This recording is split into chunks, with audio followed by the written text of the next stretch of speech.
Chapter 13, Men and Women of Prayer. Enoch. Prayer was the breath of his soul. Communing thus with God, Enoch came more and more to reflect the divine image. His face was radiant with a holy light, even the light that shineth in the face of Jesus. As he came forth from these divine communings, even the ungodly beheld with awe the impress of heaven upon his countenance. His faith waxed stronger, his love became more ardent, with the lapse of centuries. To him prayer was as the breath of the soul. He lived in the atmosphere of heaven.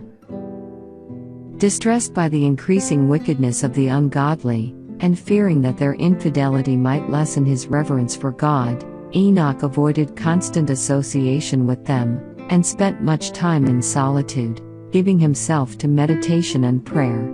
Thus he waited before the Lord, seeking a clearer knowledge of his will, that he might perform it. To him prayer was as the breath of the soul. He lived in the very atmosphere of heaven.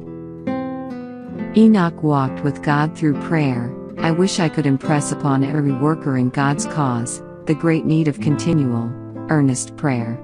They cannot be constantly upon their knees, but they can be uplifting their hearts to God. This is the way that Enoch walked with God. While engaged in our daily work, we should lift the soul to heaven in prayer.